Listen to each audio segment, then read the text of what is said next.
MPSC संयुक्त गटभाव पूर्व परीक्षा 2018 मध्ये आलेला प्रश्न आहे. प्रश्न टाइम अँड डिस्टन्सवर आधारित होता. बघा, दोन जहाजामध्ये ए आणि बी एकमेकांपासून 155 सागरी मैल अंतरावर असलेल्या दोन बेटावरून प्रवासाला सुरुवात करतात. जहाज ए हे बीच्या पश्चिमेला असून ते पूर्वेकडे प्रति तास 25 सागरी मैल या वेगाने प्रवासाला सुरुवात करते. मानलं आपण बी जहाज इथे उभा आहे या पॉइंटला, याच्या पश्चिमेला दाखवायचं आपल्याला, म्हणजे या बाजूने असेल ए जहाज उभा. या दोघाही दरम्यान अंतर दिलं आपल्याला 155 सागरी मैल. तर ए जहाजाचा स्पीड दिलाय ते जाते म्हणजे पूर्व दिशेला. जर ए जहाज इथे उभा आहे तर याची पूर्व दिशा काय राहणार, उजव्या बाजूनं. ही जाते 25 सागरी मैल या वेगाने पूर्व दिशेला. त्यानंतर त्याच वेळी बी हे जहाज दक्षिणेकडे प्रति तास 20 सागरी मैल या वेगाने प्रवासाला सुरुवात करते. जर बी जहाज इथे उभा आहे तर ही जाणार आहे दक्षिणेला, म्हणजे खालच्या बाजूनं 20 सागरी मैल या वेगाने.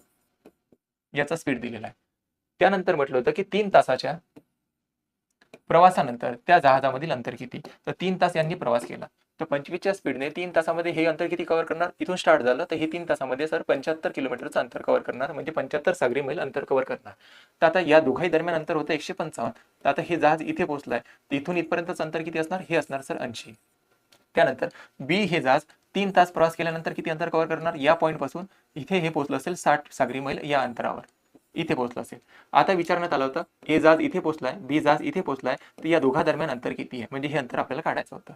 बघा, यांचा रेशो जर काढला आपण 20 त्रिक होतात 60 आणि 20 चौक किती होतात 80. आता पायथागोरसच्या ट्रिपलेटनुसार ही बाजू 3 आहे, ही 4 आहे, तर ही किती राहणार, 5 राहणार. तर ह्या 3ची हे किती पट आहे, 20 आहे. 4ची हे किती पट आहे, 20 पट आहे. तर 5ची 20 पट किती होणार, 100. तर या दोन्ही जहाजामधलं अंतर किती असणार, 100 सागरी मैल. तर 100 सागरी मैल या प्रश्नाचं एकदम करेक्ट उत्तर.